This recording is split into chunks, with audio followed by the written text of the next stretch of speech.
Today, well, this week has been very fucking tricky. It was the week when the wheels came off.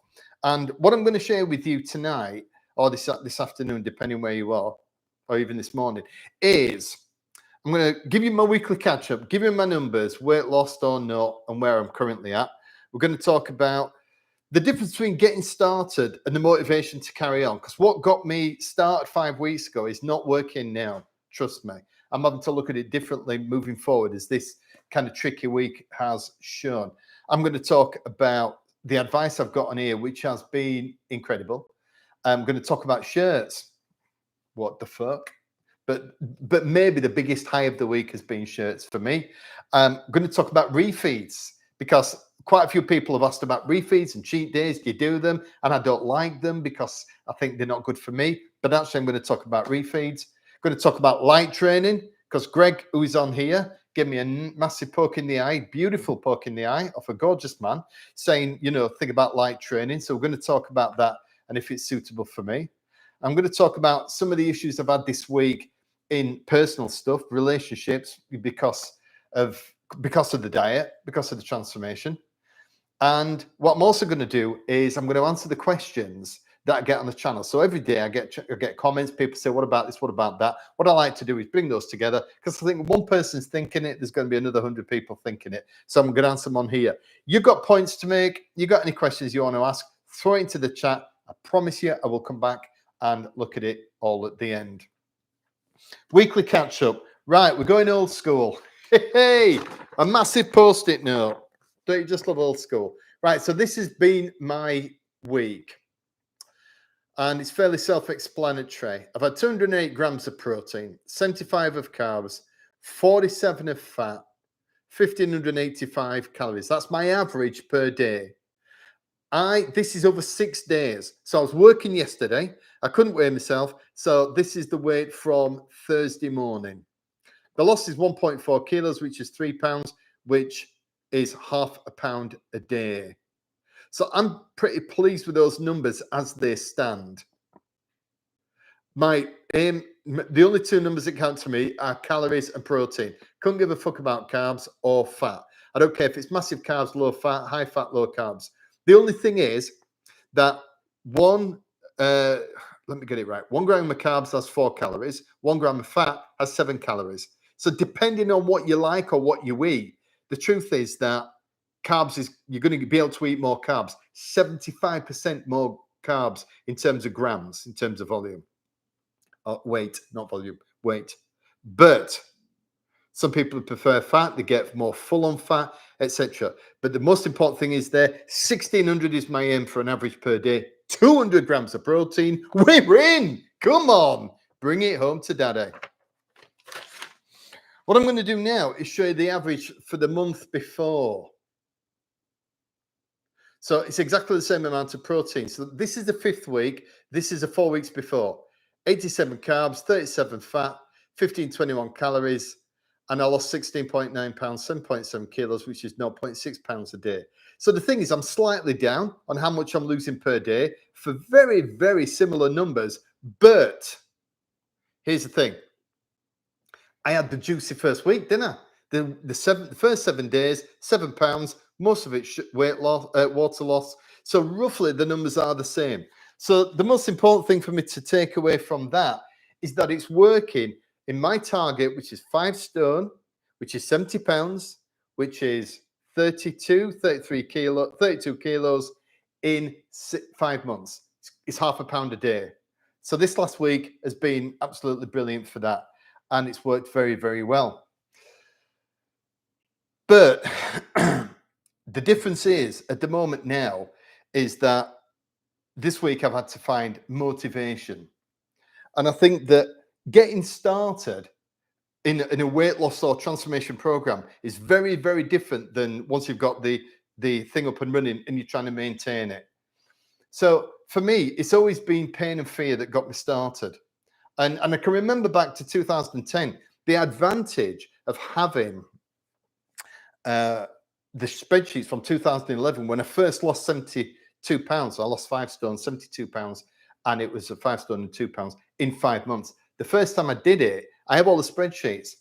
And I also can remember the kind of psychology behind it before I started. So actually, if you go back to my first video and you see the photographs of me in my undercrackers, in my grundies, and I'm, you know, obviously the heaviest I am, that is actually before Christmas 2010. So 3 weeks before Christmas, I thought, you know what I'm doing? I'm going to lose some weight, then I can enjoy Christmas. Didn't frigging happen.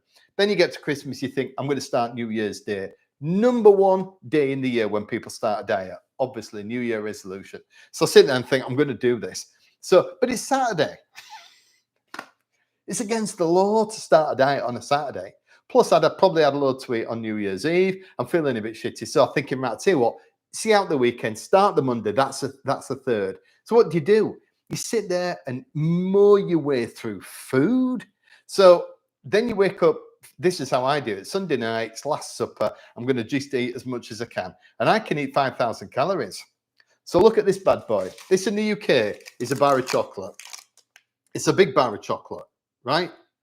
And it's dairy milk. And I love this. I love this shit. And there's 1,944 calories in that bar. And 6 weeks ago, I would eat one of these on a night on my own. Not every night, but probably 2 or 3 nights a week.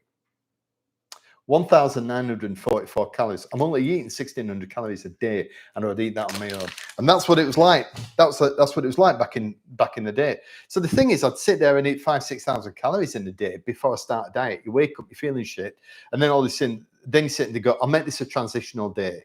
And then I'll start tomorrow. So the following day you wake up, you're still feeling a bit crappy. I tell you what, I'll make it a transitional week. And you just go round and round and round. Then it came to February the 1st. I thought, right, I'm going to start.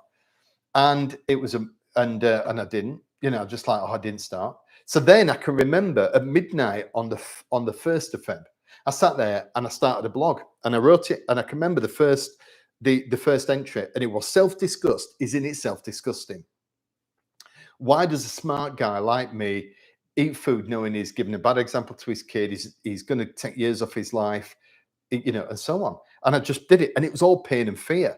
And I don't know if you've heard of Daniel Kahneman. He wrote an amazing book called Thinking Fast and Slow. He's a Nobel Prize winning behavioral economist.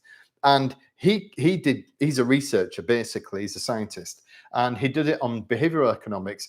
And he quoted in the book that it is 3 to 1. Basically, pain is 3 times the motivator than pleasure. So I didn't start a diet in 2011, or I didn't start a diet now to look good in Budgie Smugglers at the end, although I fucking will. The fact is, what I'm doing it for, I'm doing it because of the pain. 6 years ago, I'm on a bodybuilding stage and I'm 100 pounds lighter. So it's the pain, it's the fear and everything else. So that's what drove me forward to start it this time. But I've had some success. So I've had the first 4 weeks. I'm down, I was down 17 pounds. I'm now down 20 pounds in 5 weeks. And so up until last Saturday, I'd had a good degree of success and I was really, really happy. And, it was hard. I'm not going to lie, it was hard. Just making that big shift, getting off the dairy milk chunks was in itself difficult, but I'm getting some results. And so the thing is that pain and fear doesn't always stay. And I can see that from my spreadsheets in 2011, which I showed in a previous video. Because what I did was I could see that the first month, I was like a train going off a cliff. 21 pounds I lost in the first month. Happy days. Second month, 14. Third month, 12 pounds. Fourth month, only 3, because I thought I'd settled in. I'd lost like 45 pounds. I was feeling like a Greek god. Everything's happy as Larry. I could just take it a bit more easy. Well, I took it too easy. I did put weight on, but I only lost 3 pounds in the whole month, and I wasn't going to hit my target. Then I screwed it down in June, bit into July, and I hit my target back in 2011. So the thing is that pain and fear, that massive pain and fear that I had even just 6 weeks ago, it's still there, but it's not what it was. It's not as bad. It's not as bad as I thought it was going to be. And it was, it got me through and it got me started. But motivating me now to keep on going is just different. And I'm having to really figure out and kind of work out what that is. as I move forward. And what's been interesting is some of the things that we've talked about on this channel and some of the comments that people have brought in. They've really helped me reframe that. But the one thing I've done this time definitely was eat better. So back in the day in 2011, I was eating protein. I used to buy boxes of protein bars, not one or two boxes, and I'd sit there eating them in the car on the way home. And because they were sweet, and I was hungry, and I wasn't managing the hunger very well. But now I'm eating really well, and so the framing around what it is I'm doing is definitely different. And so it's all been kind of trundling along, relatively easily until last Saturday. And then I went to the cricket and I had it was free food, it's corporate hospitality, it was beautiful. And if you've seen the other video, you'll know I went to the cricket, I ate some of the food, I didn't overeat, I had 2,100 calories, I felt great, I didn't have any of the bread and stuff that I know doesn't really agree. I came home, following day, happy fucking days. My weight hasn't changed and I'm feeling pretty good. And the thing is, it just felt like I'd hit a real high point, and that was last Saturday night. And then the thing that's happened in this last week is hunger has kicked in. And I've never had it before on a diet. I've competed in a bodybuilding competition like my mate Greg on here, and that is harsh, and you do get hungry. But I've never had the extremes of hunger at the wrong times of the day, which for me are last thing at night and first thing in the morning. That's hit me this week. And so what I found is I found myself going to bed hungry, which has been really tricky. But it doesn't affect my sleep, so I sleep and I'm fine. But then I get up in the morning and I'm still hungry. That's never happened before, and it's happening now. And it's the hormone ghrelin. So it's, you don't feel hungry in your stomach. It's just signals going to your brain, and it's the hormone ghrelin that tells you that you're hungry. And I've been waking up hungry. So I come downstairs early doors. I have some water, a couple of supplements, and then I have some pre-workout. And I know it's psychosomatic. I know I don't really need the pre-workout, but it makes such a massive difference to me in terms of getting me ready, get me in the mood, and ready to smash the workout. And but it's giving me stomachache. Mind you, I take a lot of it. I went away this week, and Karen was doing some of my supplements and putting, do you want some pre-workout? Yeah, of course I do. I'm going to the gym on Friday. And she goes, how much do you have? And I said, two teaspoons. And she's like, oh, you mean level teaspoons? I went, no, heap teaspoons. And she's like, that's not good for you. And I went, I know, but I like it. So the thing is, I get up in the morning, I have the pre-workout, it blows my bollocks off, and I'm ready to rock and roll. I come in here, then I get a bit of stomachache, but to be honest, a couple of warm-up sets and I'm fine. And then I get into it. But the hunger has been, the thing is, the hunger's kind of persisted during the day. And obviously I'm hungry because I'm in such a massive calorie deficit. And I get it. But it's made it quite tricky during the day. And what it's made me have to really, really consider and sit and think is it worth the pain to go so quick? Because you can't have it both ways. You can either, if you want big gains, you're going to get big losses. Obviously, if it's weight loss, for me, it's weight loss. If you want a big loss, you've got a hard diet. If you want an easier diet, then you're going to get less loss. It's going to take longer to do. And I was sat there just thinking about it. And I know I did a live on Wednesday, and I'll be honest, I was just having to really figure out what it was that was going on. And the hunger was bad enough. It really was, because if I don't eat the right food at the right time, then things go really pear-shaped really, really quickly. So if I have protein shake at 9, I have egg whites at 12, I have cottage cheese at 3, then I have my main meal at 6. Well, like, for example, yesterday, I'm at the Belfry, which is a world-class golfing venue in the UK where they played Ryder Cup golf. It is the most magnificent place. So I'm turning up. I have to be there to meet clients at 8:30. So all of a sudden I have to eat at 8 o'clock. Well, that's all right. But then it's 4 hours before I eat again. And then lunch wasn't till 1 o'clock. So I have to put that back. So now I'm 5 hours. And then I'm speaking in the afternoon for 2 hours. I'm talking to chief execs on presentation skills. And so we're doing that till 3:30. Then they want to come up and chat and everything else. So I'm not actually eating my third meal till like 5 in the afternoon. and I'm just ready to crawl up the wall. So, managing things when I'm out on the road is a little bit more difficult when I don't have any control of my time. And it's been bad enough when I've been at home. So just the hunger this week has been something that I've had to kind of wrap my head around. And then, of course, Tuesday, I injured myself like a dick, because the problem is I should have just got myself in, I should have got myself match fit, and I should have gone to see a physio, should have gone to see the chiropractor, should have gone to see deep tissue massage person, and just got myself, loosened up, make sure everything's in the right place. But I didn't. I started off slow training, picked it up, but didn't realize, everything was a bit out of line. So, it got to Tuesday, 5 weeks, 4.5 weeks of hard training. I'm doing pull downs with a band. So it's a band coming through. The reason I like bands is because the tension is less at the top, and then you can squeeze it at the bottom. And I do like, we're doing GVT, 10 by 10. I pull it down, and all of a sudden I do it, and I'm like, oh, fuck, that's gone. And not really badly, but bad enough. So then I go, and so I have to stop. I go and see the chiro on Wednesday. He said, you're twisted. He puts me back in place. And guess what? Boom, boom, fucking boom. It came good. So the following 2 or 3 days have been all right. My back's improved at the bottom of my lower spine, at the right and bottom of my lower back on the right hand side. My strain up the right hand side is still there, and that's going to take a while because obviously I've done a bit of damage. But then this morning, guess what? I go on a cross trainer.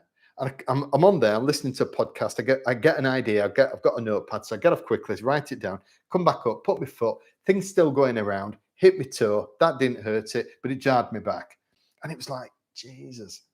And it really was a sharp pain in my lower back. It's 5 o'clock now. That was 6 o'clock, half 6 this morning. I'm all right. I'm fine. But then we've been to see the grandkids for 3 hours this morning, and he's 4 years old. Honestly, I swear to God, you think he was on crack. There must be sprinkling crack on the crystal meth on his cornflakes, because he's like, and I'm like, mate, dude, slow down, Alfs. I'm just not that quick. And my back was hurting, and I managed it. I was fine, but it did hurt. And actually, what it did was bring home to me the things that I said in the first video, because when I did the first video 5 weeks ago, I was still full of dairy milk and whatever, cottage pie. So you're like, oh, I'm going to do this and I'm going to do that. I'm Billy Big Bollocks, right? And one thing is, I said, I wanted to be there for grandkids. I wanted to be in great shape. And today there's just a really sharp reminder that if I'm going to do that, that's what I need to do. And so the injury's not been fun, but the thing that's made the biggest change and the biggest difference this week has been you, with the comments that I've had on the channel. So I did a live on Wednesday, and to be honest, I was a whingy, whiny, moany little bitch. Like, ooh, ooh, ooh. And I'm like, I've always said I'm going to be brutally honest on here. And if I'm feeling a bit crap, I'm going to tell you. If things aren't going well, I'm going to tell you, because we're not robots, and it's the hardest thing in the world to lose. Is it the hardest thing? That's going to be a bit hyperbolic, but it's very difficult to lose weight once you're nearly 60 and you're trying to lose like 70 pounds of sausage. So the thing is, I was always going to tell you when it was going to be hard, but even so, what was really cool is that everybody piled in the comments. And I just had the most amazing conversations where people were explaining to me what I should do. Would give me some support. You've got this. And that was amazing. But also there were some people saying, you know what, Dave, you need to just take a step back and think about this. Because there were people telling me they had spondylosis, multiple surgeries, like Greg on here, multiple surgeries. You've got people there was one guy who had an autistic son, and he was a single parent, and he'd got prostate cancer. And you're just reading this stuff and you're going, I'm complaining because I've got a bit of a niggle in my back and I'm a bit hungry because I'm not eating enough food, which is completely self-inflicted. So I hate whingy, whiny, moany people. I just, if you need to offload, fine, I'll sit and listen to you 5 minutes, but then it's like, dude, come on, stop it. What are you going to do about it? Yeah, we could talk about the problem all day. What are you going to do about it? And so I've had something like nearly 2,000 likes on the videos, thumbs up on the videos. I've had maybe 10 thumb downs. So I know the comments, everyone's coming from a place of amazing heart and concern and desire to help me. And that's very, very special. And it's been the most amazing experience. You've made the difference this week, because I was this close to just going off a cliff with food. And if that had happened, I would never have trained. The weight would have gone back on. I've only lost 20 pounds in the first 5 weeks. That would go on back on in 2.5, 3 weeks. And I'd have just gone, oh, I can't be asked. I'm not going to do it anymore. But you made the difference. So the thing is, just as a complete aside, you must understand the value that you bring when you share things with other people and when you just reach out and help. Because obviously most of the people on here, almost all of them, I've never met. I don't know you. But the genuine affection and friendship that people have shown has been wild. And, I go out and meet people all the time. I meet thousands of people every year. I've got clients I've been working with for 30 years. But this has been the most important thing. And I honestly say, hand on heart, touch hairy wood, the fact is, this would not be working as it is if it wasn't for the community that's been supporting me. So just a massive shout out and thanks very much. Because the truth is, there are, everybody's worse off than me. Like, really. I have a great I have good relationships, I have good kids, we've got great grandkids. I'm doing all right. And, everything's manageable. Everything's manageable. So, first of all, thanks for the support. Thanks for the advice. Thanks for the punch in the nuts, because all of those things I need. So, at the end, I was on the road yesterday a lot, last couple of days, been driving everywhere, and it just gave me a lot of time to sit and think. And so what I've decided to do is I've just decided to carry on as hard as I'm doing it now. I've had some people who turn around, I've had quite a lot of people turn around and say, you're slowing it down because you're going to lose lean muscle tissue. You can't lose half a pound a day. You can't lose half a pound a day and it'll be fat. And I go, I know. But I don't think it'll work for me psychologically if I slow down. And if I lose some muscle, and I've worked very, very hard for that, then I'll just accept that as a price. Because I still know at the end of it all, I did it in 2019. I'm not that much older now. 6 years, obviously. Nothing gets past me. But the fact is, I'm still in my 50s. I was in my 50s then. And so I'm going to carry on. And I will continue to share. And some people will say, you need to do this. You need to slow down. And I appreciate that. I do. And genuinely, I read every comment and I reply to them all. But at the end of the day, I just have to find my way forward. So I'm going to keep on carrying, keep on trucking, going at high speed, just wanted to shift it and get rid of it as quick as I can. At the other side of it, then I'll sit and decide on what that's going to look like. So this week has been very, very challenging, but somehow I've got through it. My diet has been great. My numbers are fantastic. My numbers have been great. I've not gone off the rails with the food, despite the fact that I've been in quite a dark place at moments. But I've come out at the end of it going, suck it up, buttercup. And yeah, let's crack on. But the other side of it is that it's not all been shit. It's not been shit. Because I've had the greatest of all results. I'm wearing smaller shirts. Come on. Yes. Right.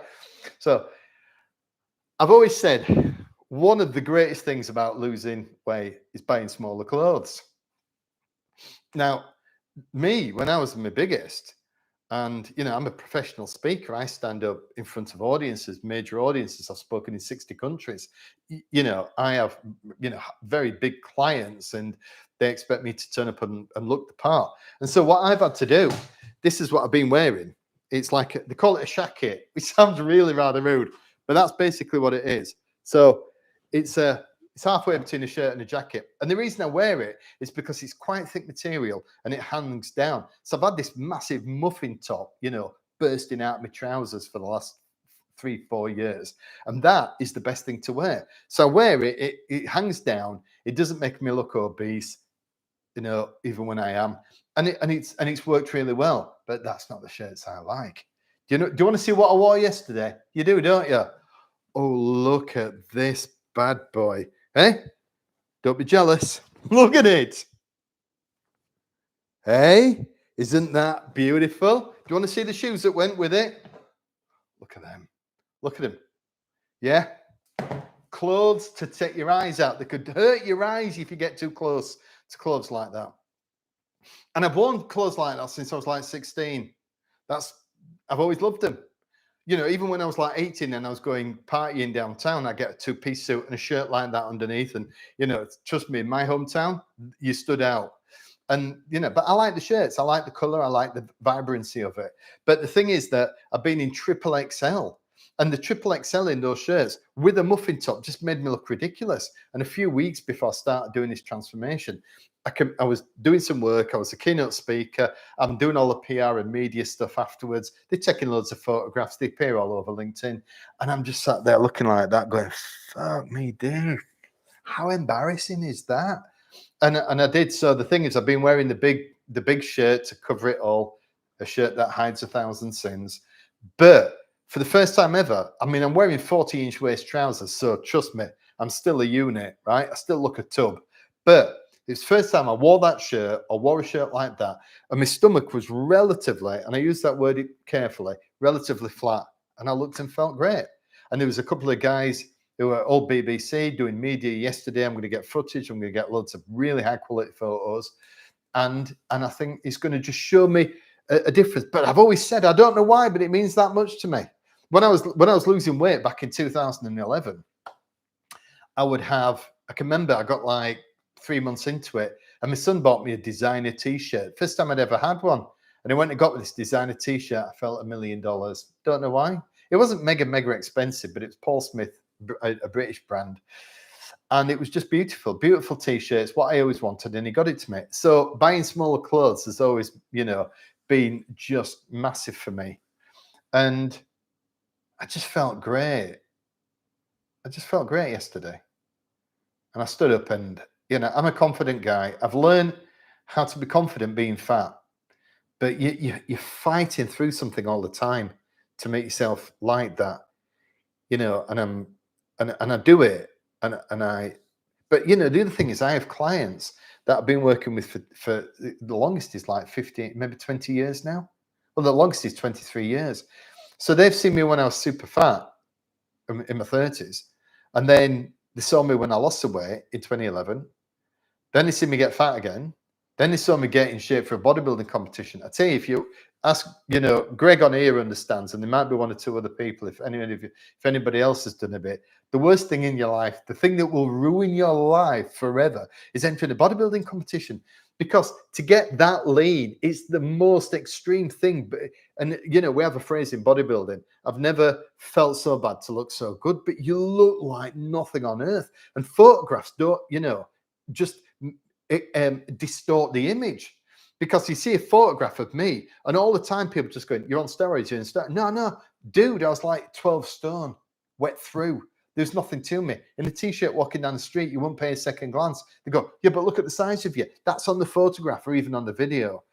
And so then all of a sudden I turn up and I'm like 7 stone, 100 pounds heavier 6 weeks ago. And literally people just go, what are you doing, Dave? What's going on?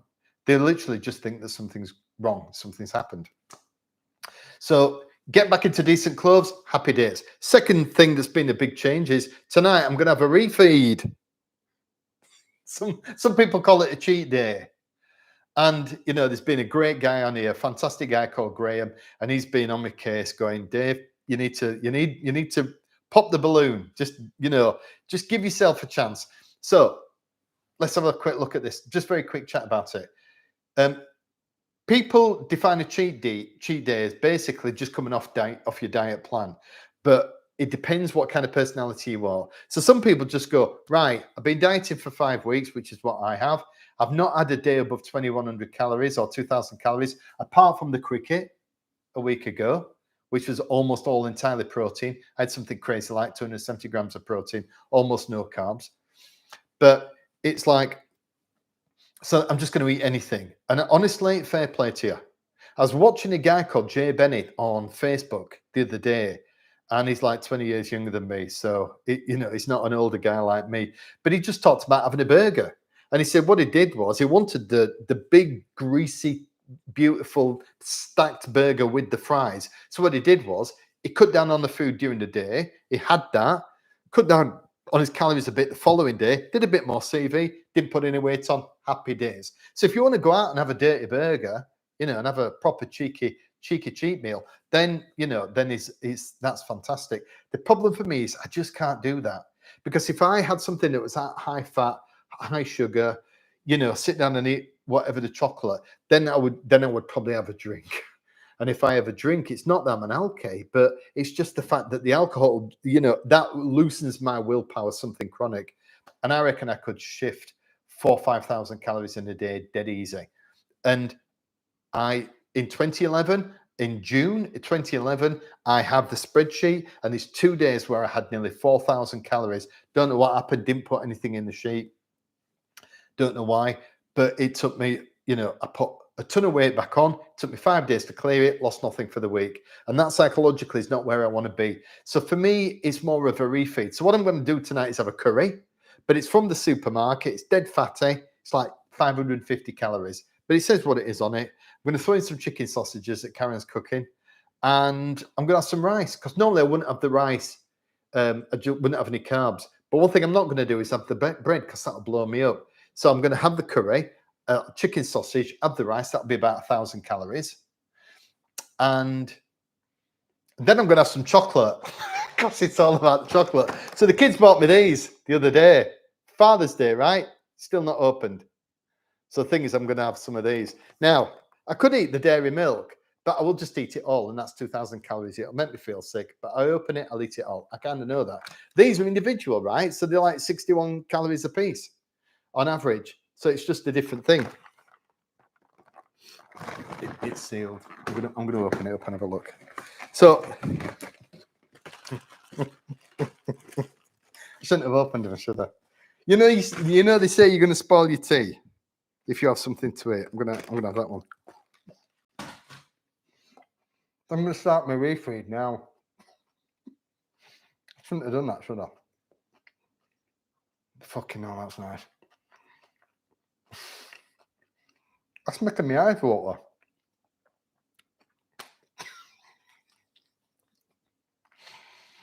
I'm going to put the lid back on. Otherwise, I'll just keep eating them. Oh, kids, I love you forever. Love you even more now. Oh, they're beautiful. So I'm going to have my curry, rice, and that's still a pretty good meal. That'll be about 90 grams of protein, but I'm going to dive into them and have about 6. So that'll be like 360, 400 calories, 420 calories for 5-7. But I've not eaten that much today. I've only had about, when you just want to, when you eat food and you wolf it down normally, right? Me, I eat too quick. But when you're on a diet, every single morsel, you just enjoy it, and especially if you have a treat. So I've only had about 1,400 calories no, I've only had about 1,200 calories, 1,300 calories so far. So I'm going to have that, and it'll be about I've worked it out. It'll be about 2,500 calories, and that's going to be great. I get up in the morning, come on the cross trainer, and then so I'm going to have a refeed. But for me, the most important thing is that a cheat meal is not a cheat day. Having a refeed is a refeed for a single meal. I couldn't have got up this morning, gone down the cafe. We've got beautiful cafeterias, does eggs Benedict with the hollandaise sauce. I mean, holy shit, it's got to be nearly 1,000 calories. The sourdough with the butter and the eggs and the sauce and everything else. And so I can't do a full day, but I'm going to enjoy those later on. So the only other thing I'm going to mention before I get onto the questions is just the training side of it. Historically, what I've always done is train through pain. I don't know if you know this, but ginger people have a higher threshold for pain, which makes absolute sense. Karen found this out, and it makes sense because when I'm training, when you go in and it starts to hurt a bit and you feel the muscles burn, that's when I start counting. I mean, I just keep going. I can do it. I can go into the pain zone until I almost pass out. And so for me, when I'm injured, I'm like, I'm just going to keep training. I'm going to go through it. I'm going to find out what it is. But, Greg on here has been brilliant. He's given me tons and tons of advice. He's been a great friend. And he said, you need to go light training. And that's what I'm going to do. So there'll be some stuff I can do in here where I can go a little bit harder, but I'm going to pull back and do light training. And I've never done that before. I've always pushed on through. So, people have said to me, what are you going to do when you've lost all the weight? You're going to still do the channel. And I'm like, yes, I am. And maybe I'll lose some people. Maybe it'll attract a different audience. But the thing that I want to do with this now is show what it's like to exercise, particularly lifting weights and doing resistance training not through just through my late 50s, 60s, 70s, and 80s. I literally want to be in here, walk out there, sit on the sofa and drop dead. I want my last workout to be the last thing. Remember, look up at the kids and go, look after the gym kids, keep the equipment clean. But the thing is, I want to keep on, rocking and rolling through. But so, for me, it's making me think more long term. It's not like just blast it and get it done. It's more like, no, I'm going to have to take care of myself, because this thing with my lower back, it was painful this morning. It was just a frigging little nudge, but it hurt. And then, I went to see the grandkids, and it hurt me walking around, because he's up and down. It's not the fact he's got any speed. I can catch him. Mate, this is the original Roadrunner. You're going nowhere, son. But it's the up and down. Sit down, up, down. Let's go in there, up there. And that's a bit that actually hurts. And then the last thing is yoga.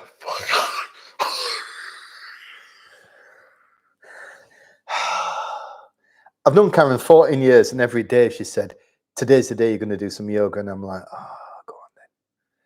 But I think I've done it before. That's the thing. And I know it works. And I know it's going to help with my back. So it's going to help me back, and it helps with my shoulder. And I know I need to do it. So what I do is, it's Adrienne. She's the pain merchant on YouTube. So I've got a 23-minute one that I do. I know what it is. So I just stick my computer on here. I get my little astronaut. Can you see me astronaut in the back there next to my little what they call those, right? What's the character on my Crocs? Can you remember? What's he called? Out of Cars. Somebody will know. Anyway, that's my astronaut is there, and that lights up. So I turn the light off, and it fills it all up with sun, moon, and stars. It's amazing. And then so I do that, and then I listen to podcasts. I use it as an educational thing. But this next week, you'll see on my spreadsheet when I'm not doing a live, and I'm showing you the stats. You'll see that on the Y column, some stuff's going to come in. Right, I'll tell you what. I'm going to just quickly go through the questions that I've on the channel this week. Somebody asked me about my gym meals. So there's a fantastic brand called The Gym Kitchen that are in Tesco in the UK, and they are brilliant. And somebody said, are they processed? And I said, yeah, they're very, very processed. and the woman said, well, I can't have them because I suffer with processed food. So, it's a classic thing. And I'm going to say it anyway, but just check the back of the pack.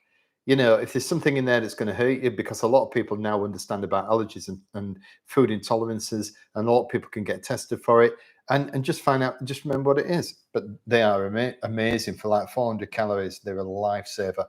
I haven't had them for a week, but we have them in the freezer, but they're great.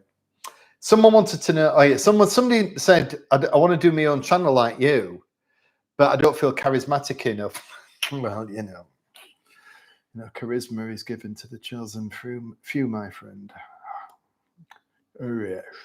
No, the fact is, right, it's not about charisma. I watch channels. I don't know if anybody's heard of Lex Fridman. He's got a massive podcast, like the biggest ever. He's maybe the biggest ever. It's nearly as big as Joe Rogan. And he interviews people like Elon Musk. And he's very dry. And he doesn't come across as very, as a high energy person at all.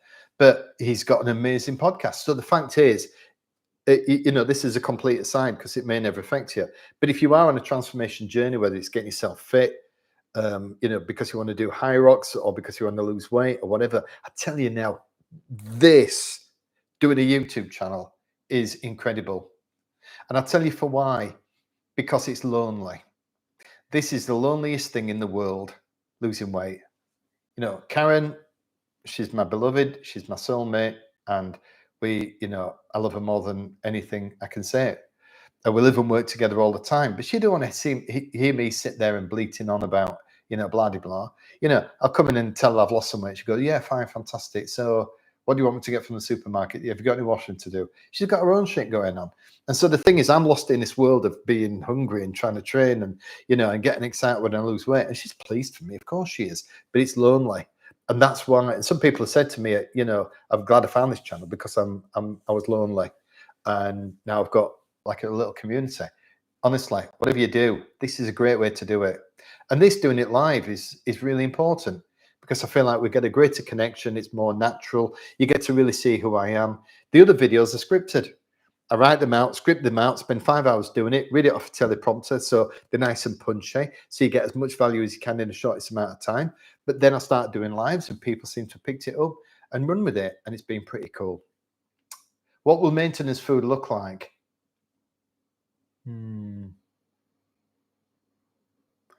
What I would love to say is this, that I do the same during the day, which is like huge protein, low calories. So at the moment, I have protein shake at 9, egg whites at 12, cottage cheese and pineapple at 3. It's 1,000 calories and 185 grams of protein. Get in. And that's nearly how much I need for the whole day, 200 grams. And then what I do is I have a nice evening meal. What I would like to do is probably just have a bigger evening meal. If I could continue to do that, I would feel okay.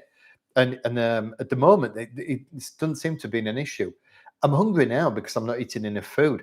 But if I was eating an extra 300, 400, 500 calories for my evening meal and bringing it back up to a maintenance calorie level, so I wasn't putting weight on, but I wasn't losing it, I wouldn't be going to bed hungry. Not only that, but the food I have the night before is what makes me feel hungry in the morning or lack of. Therefore, so maintenance food for me was that.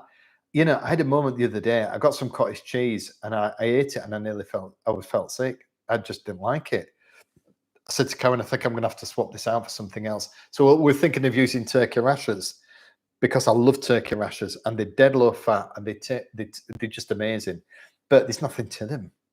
And I could eat a full pack or even 2 packs. And it's not the same as cottage cheese. So I know I'm going a bit detailed and a bit granular, but the truth is that I'm going to stick with the cottage cheese because we tried different cottage cheeses. We've tried like 4. We found the 2 that I can eat every day and eat well, and the calories are right.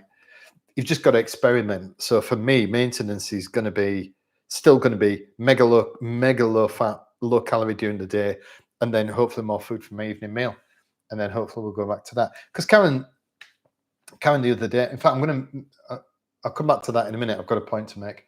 If you're a beginner, how do you know if you're training in the right direction or just wasting your effort? It depends what the parameters are. If you want to get bigger and more muscular and you want to get in better shape, the only thing you need to do is just take photographs. Just take photographs of yourself.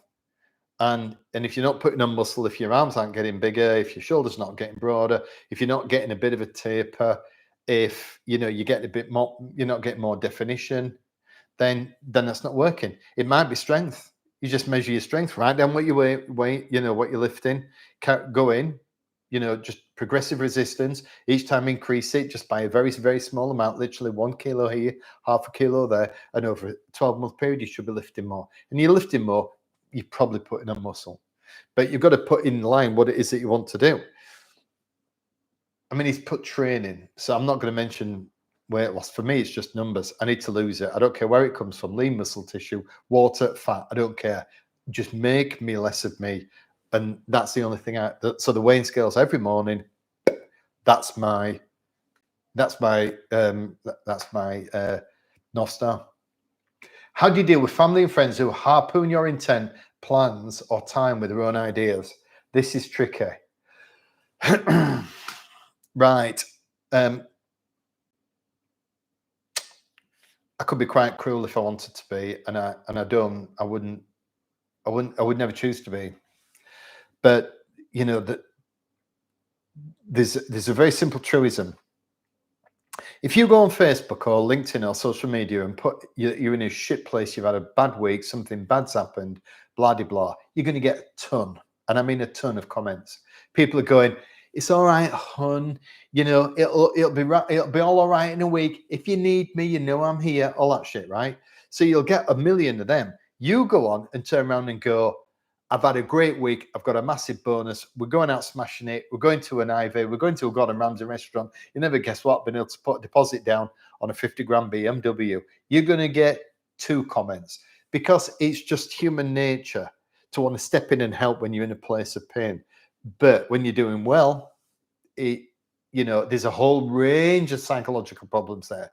For a start, if when you're doing something and you're doing it well, unfortunately, whether you like it or not, it highlights to other people what they're not doing. So, you sit there around the coffee machine at work, you chit chat. I should lose some weight. Yeah, I should lose some weight. Yeah, let's go on a diet. Yeah. Next Monday, let's do it. Yeah, come on. And then you just kind of let it go. Then you start the diet. And it's always a classic. 15 pounds, you notice the difference. 30 pounds, your partner, 45 pounds, everybody else. You get 2 months into it, and they turn around and go, did you start that diet? And I go, yeah, I do. 30 pounds down. What the fuck? You never told me. You never said anything. We should have done it together. And it's like, we said around the coffee machine 2 months ago, we're going to go on a diet. And I went on a diet. They don't turn around and go, oh, well done, magnificent. Well, you're an inspiration. So unfortunately, that's just how life is. And believe it or not, it'll be everybody, even your nearest and dearest. And that's going to be a challenge. So for me, when it comes to dealing with stuff like that, I think there are a few strategies I've got. The first is organize and prep your food. Like yesterday, I went away. So I stayed in an Airbnb Thursday night. I'm going to the Belfry. I know there's going to be amazing food. I know they're all going to say, come and have lunch, do this and this and this. So what I did was I packed it all up. So I've got a cool bag here. This is amazing. Bought it many years ago, actually. I've had it about 5-6 years, maybe even longer. Probably brought it for prep, actually, because Greg knows. Greg on here is a bodybuilder, and he knows what it's like. So you prepare your food and take it everywhere with you. And it's a pain in the ass, but I tell you what, it's dead easy once you get there. So I get to the Airbnb, I just go in there, get the food, put it in the fridge, then I get it out and eat it. And yesterday when I went to the venue, I turn up and I'm having egg whites, waiting for everybody to come, and the client goes, that looks healthy. And you know what? I didn't say I'm on a diet. I didn't say I'm doing this. I didn't say this. I just said, oh yeah, just a bit of healthy eating. And I go, good for you. And just walks off. So next thing is, don't tell anybody. Just don't tell any fucker. Because this is what happens, right? The moment you tell people, guess what? They all start telling you. I mean, telling you what to do. I can remember when I was in the gym and I was getting ready to compete in a bodybuilding competition. Like, all of a sudden I'm a bit of a unit. Next minute, I'm ripped. I mean, I'm small, but I'm lean, and I'm looking incredible, right? And guys are coming up going, what you taking? Literally every day, what gear are you on? What steroids are you taking? I'm like, no, I'm taking any. You've got to be taking something. I'm like, dude, it's just diet and exercise. But then what you do is you get the old 64-year-old tub comes up and he goes, oh, you're looking in good shape, Dave. And I'm like, yeah, I mentioned a bodybuilding competition. Oh, well, what you need to do that you don't know is this. And so I'm from Yorkshire. We say it as we see. So I'd let him chunter on a bit and kind of, give it a bit of this and give it a bit of that. And then I would just turn around and go, have you got a degree in physiology? And they go, no. And they got a degree in nutrition and go. And I go, why don't you just fuck off then? And they go, you're being rude. I went, rude? You came over in the ear and interrupted my workout. You're 4 stone overweight. I'm getting on a bodybuilding stage in 2 weeks, mate. Which one of us has got this figured out? And he go, Davey's still being rude. I went, yeah, no. I'm like, yeah, but seriously, why would you come over? But it's really, really weird. People just come up and tell you what you should be doing, and telling them what you're doing is wrong. So the thing is, don't tell them. So first thing is, prep your food, take it wherever you go. It's a pain, but it will stand you in the greatest stead because you can just eat it as you go. Second, just don't tell anybody unless it's, the people who really, really need to know. For me, that's Karen. Like my son, being the same this morning. All right, Dad. Yeah. I go in a t-shirt, I've lost a stone and a half. He didn't say anything. I didn't say anything. He didn't ask. Eventually he'll go, because he's the one that calls me jelly belly fat fuck, right? So when I'm overweight, he'll go, come on, jelly belly fat fuck, let's go down Subway and get your sandwich. We don't want you getting hungry, do we? I love that boy. Taught him so well. Jelly belly fat fuck. I'm on the floor. It creases me up. It's just the funniest thing. But he's not said anything. And like, one day he'll just go, what are you doing? And I'm like, what do you mean? He goes, you've gone all slim again. You ain't in the bodybuilding. That'd be the question. You ain't in the bodybuilding competition again. Well, the answer to that would be not in this lifetime, because that's a level of pain I don't want to revisit. But just don't tell people. Aside from that, the key is to manage your eating when you're at events. So like yesterday, I'm at the Belfry, the food comes out for lunch. It's beautiful, right? This guy's put on a hell of a spread. So I'm looking at it thinking, I've got a protein shake in my bag. And I'm like, oh, don't really want the protein shake. But what I did was, so I go along and it's got the things in front of it. And there's some chicken bites and there's some skewers. And what I did was I just ate like 600 calories of the food that was there. You're going to have some food, Dave? Yes, I am. Because I'd already taken a bit of a gander. So I went up and I got they were like chicken nuggets. So they were like very small amount of batter on them, bit of spice in them. He had some chicken skewers. And that's all I had. So I just got like a small plate, put some of that on, went outside and ate that. And I was good. So I was able to eat with the people. I didn't sit there and go, I'm not eating it because I'm on a diet. I'm going on a live tomorrow night and I've got to tell people, I didn't do any of that. That sounds like, right. And that has been the greatest thing for me. I have no idea how I'm doing it. I'll put my hand up. Seriously, no idea how I've been able to do it this time. Because back in the day, even when I entered the bodybuilding competition, if I had a blowout, that I would have gone in deep and just hoovered up all the food. So you can still engage, but just have less. It's like if you're going out for a meal, when you take out starters, desserts, and bread, you're cutting out probably 2/3 of the calories. And then when you go for the main course, just make sure you eat what you want to eat. Just make sure you eat something that's reasonably within the right calories. So Monday, I'm going out with my daughter. So, she's at uni. We're going out for lunch. And I just, and I did tell her I'm on a diet. So, because she didn't really give me any hassle. But I was like, because she likes just to go to this quite expensive pub and eat fancy food. And I do. And we've always done it. And I just texted, she said, do you want to go for lunch on Monday? I said, yeah, I do. So I texted her back and I said, can we go to the Carvery? And she goes, yeah.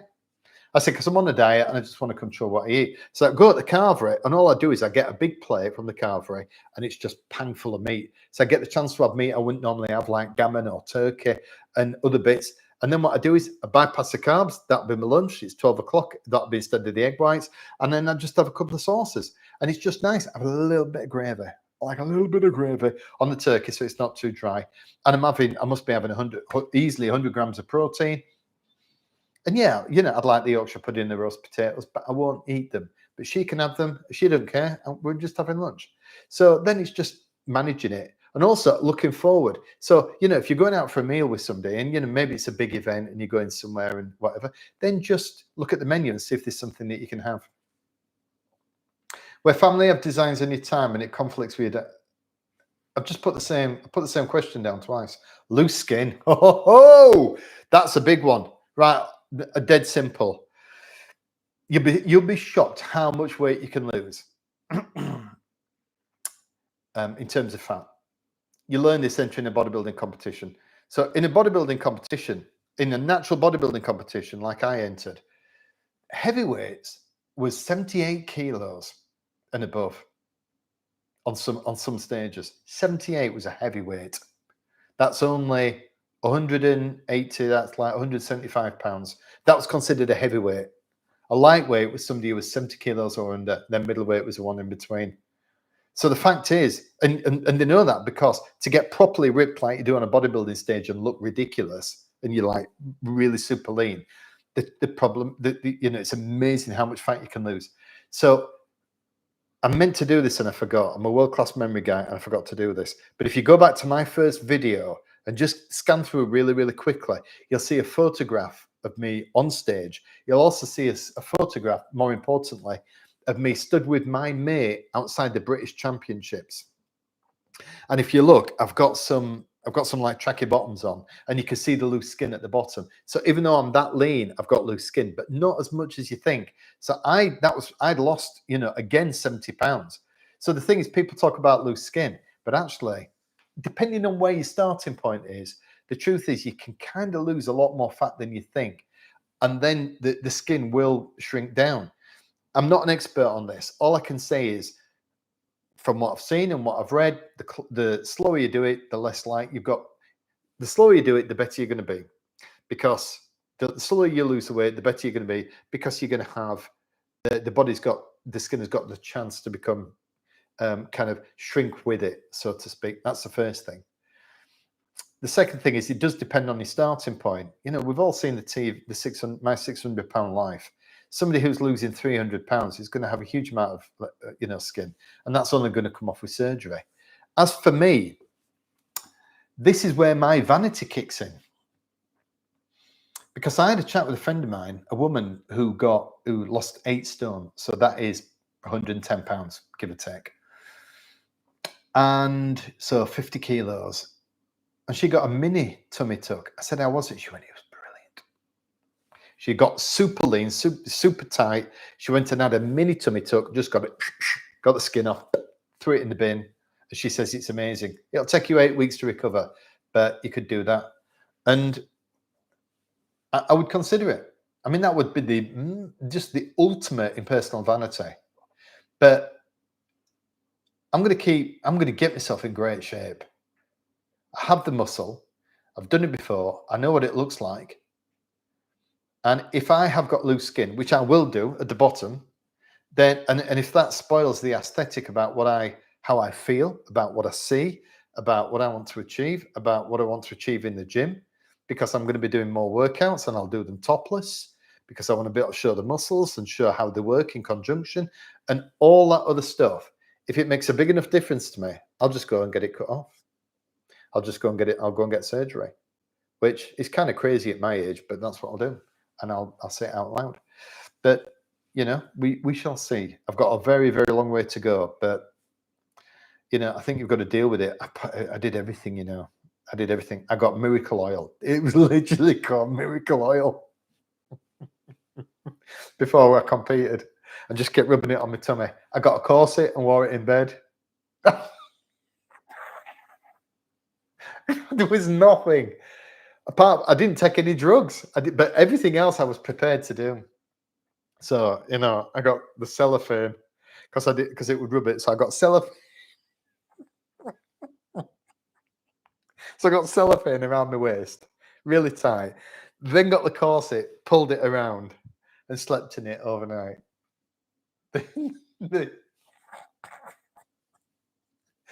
the shit I've done. The thing is, I just didn't want to get embarrassed. I'd seen these guys compete. I knew what they looked like. The problem with bodybuilding competition is it's an extreme look, and there's nobody walking the high street or even in a gym who is in competition condition. Nobody at all. And so the thing is, the first time you compete, you've no idea if you're actually going to get there. So it's complete fear. I've been on stages all around the world in front of thousands of people.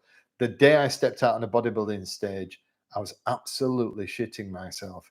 If Holly, the woman at the side, said, "Dave, it's off, you can't do it," I'd be like, "Honestly, I'm fine."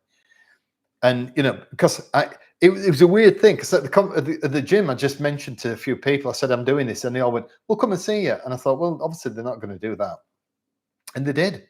So I came on stage, and there was just this like, way, and one of my mates down and they go on, you Yorkshire bastard, and my son's at the back going, go on, Dad," and it was just massively emotional. And I was on stage, and I just didn't want to be the runt. I competed twice and I came last twice, but I deserved to be on the stage. But it was just a deep experience. So before that, I was like, I don't care what it is. So I was rubbing oil on my tummy. I was wearing cellophane. I was doing that. I was doing everything. So now this time, yeah, I'll get rid of it. Any abs exercise during your workouts? I don't at the moment, Karen sorted out a fantastic ab workout when we were in the last building, when we started training at home in the other house in COVID. And I need to resurrect that because I need to start building up the core because it's going to help me back. At the moment, it's all manageable by back, but I need to change it. Is the fast track method always the best policy? Assuming what they meant by that was just, losing it quick. And the fact is, it just comes down to the individual. Do you feel that you can handle the pain? Because I tell you what, it's this week it caught me out. It caught me out how it caught me out. I got upset. And I don't mind saying, Wednesday I snapped at Karen. We never fall out. And then she went really quiet, went to the supermarket, and I could tell I'd fucked up. So I sat here, and actually I just shed a bit of a tear. I'm a bit of a softie. We never fall out. She's my greatest support, my greatest cheerleader. And I sat here and I shed a tear. And then she came back and I went, I'm really, really sorry. And she goes, I just don't know what to do when you like that. And I said, I know. I said, I got upset. She goes, well, I've been crying. And I'm like, oh, fuck me. And I just felt like this big. Just felt such a twat. And for what? To lose weight, I know it's important, but really? So the thing is, if you're going to go hard on this, trust me,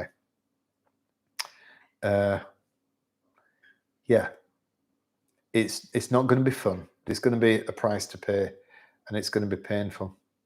Right, let's have a look. Any questions? Not many, actually. Sugar Dick. That's the best handle in the world, isn't it? I wanted to call the site 50 Fat and Fucked. That's what I wanted to call it. I didn't want to call it Transformation Thomas, boring. I want to call it 50 Fat and Fucked. But I just thought, nobody's going to say that. I'm never going to get invited onto podcasts or any of that business, So, but we've got Sugar Dick. Sugar Dick lives in British Columbia. That's a great word. So, AJ, that's pretty big loss. You're doing cardio. Yeah, I do cardio every day. In fact, I've hardly missed, really. I've had some misses with the weights for various reasons, travel or my back. But, the cardio, I do 30 minutes steady state. And then my feet go to sleep. It hurts my feet. Well, it's kind of weird. When your feet go to sleep, it doesn't hurt.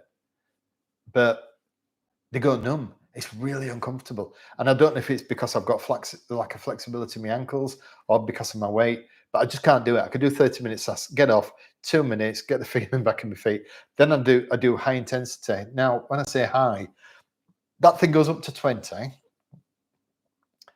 I start at 2 and go up to 4. So the thing is, I do, 60 minutes going like fuck on 4. And then I take 60 seconds, not 66 minutes, 60 seconds going like crazy, 60 seconds, go back down to 1, going really quite slow, 60 seconds off, 60 seconds on. And that seems to have done really well. And I know that is more anabolic training where it's really it's getting you fitter rather than burning fat. But I can't do an hour. I need to do an hour, but I can't do it steady state because my feet won't take it. They could in 2011, but they can't now. So I do high intensity. But also, I think it's going to improve my fitness a bit.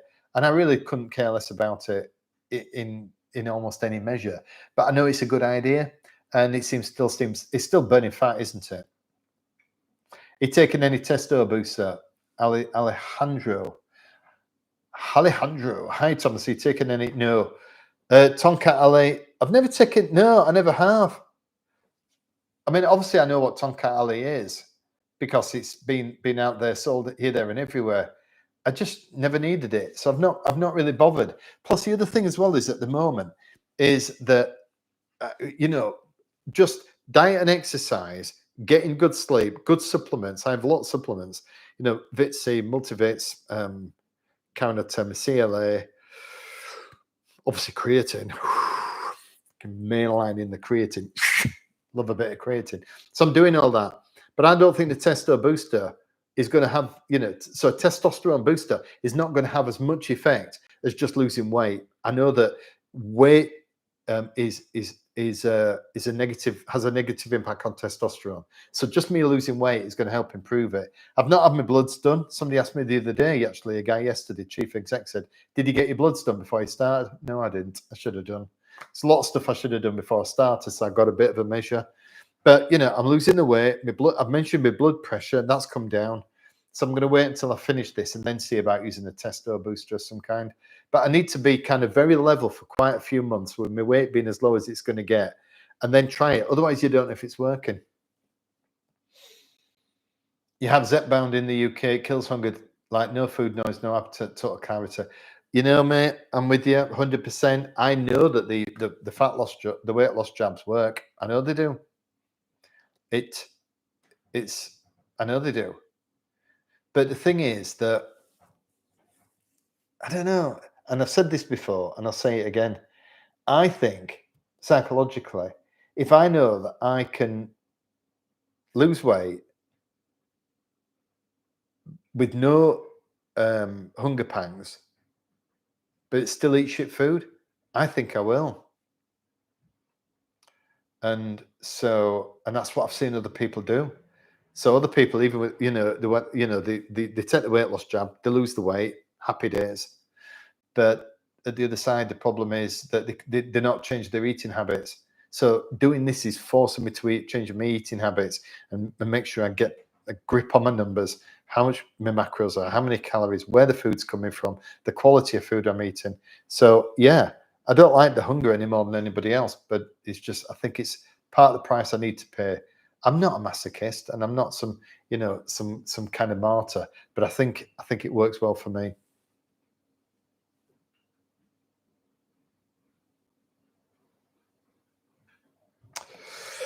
You should watch Martin McDonald's Rapid Fat Loss podcast. He's a British PhD guy who said best way to get dieting done on VICD. VLCD. My eyes are shit. Even if you lose muscle mass, because that's gonna lower stops all the hunger. Well, honestly, I think I'll put the muscle back on at the end. I'm always going to train. I'm never going to compete in a bodybuilding competition again. So therefore, I don't need to worry necessarily. And I'm going to have enough, and I'm doing the training, and I'm good at resistance training.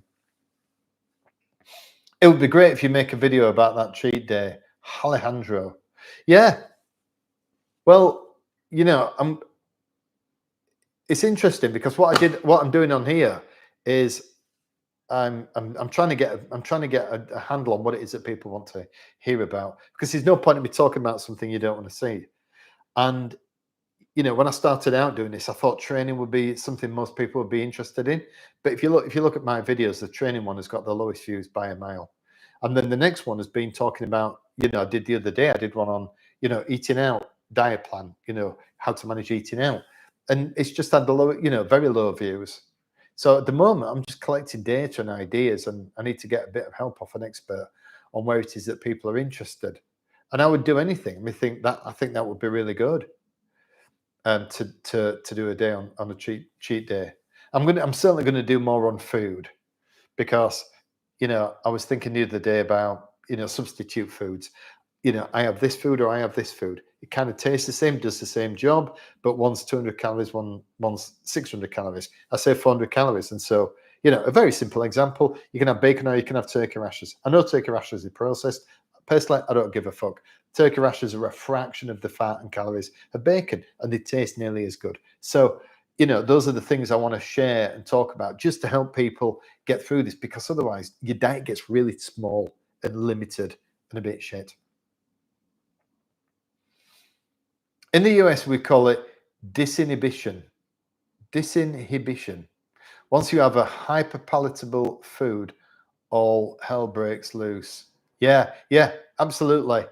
Just once things move, if I decide tonight to have a drink of cider, I'll be eating a chocolate bar. There's 1,944 calories in that. That's dangerous. That's like putting a razor blade in a kid's playground. Pick it up, let's go. It would just be horrendous. It would just be awful. I do refeeds regular, but keep it controlled. Good man. I think that's right. Put them chocolates away. What chocolates? Never seen any chocolates. Right. 75 minutes and I'm eating into your Saturday night, or even if you're abroad, wherever you might be, I'm probably cutting into your Saturday. So thank you so much for coming on the live. I've had a ton of fun. I love sharing this stuff. And has anybody got any more questions? Anything they would like to ask?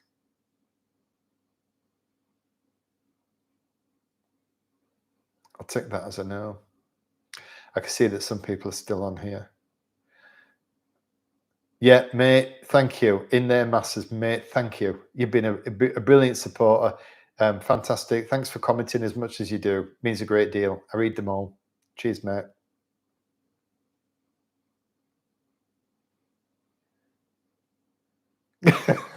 Greg's like, the wife saw him in 10. Well, you better get some fucking cooking on, mate. You better get a tea on. You've been sat here watching me for the last 75 minutes, you lazy bastard, haven't you? And he's like, shit, better get the oven on. Greg, you've been awesome, mate. Thanks. Keep punching me. Keep giving me the little digs because they're beautiful and I love every single one. Tell me what to do. Well, I can always do it later, but I'm not going to eat into people's Saturday night, you know. I mean, you know, it's golden oldies that come on here and, you know, we're all it's only crusties that come on and watch this, but we've still got a Saturday night. Anyway, Greg, it'll be up later on tonight and she's more than welcome to watch it. But Greg, thank you for all the support. Have a wonderful evening with Melanie. Anybody got anything else they want to say? Anybody else got any questions? Right. I'm going to go and have my refeed. It's not a cheap meal. It's a refeed. So I'm going to go and get my curry and sort my stuff out and have a wonderful weekend. And the next video will be up on Tuesday. Not quite sure what it's going to be about, actually. I'll go and have a look at it tomorrow. I will. You take care, Greg. Right, everybody. Thank you. Thank you for being on. Have a wonderful weekend. I'll see you again on Tuesday. I'll sort the video out and one will be up. Anything you want to share, please comment on here. And when this video is going to go up later tonight. Take care. Thank you, everybody.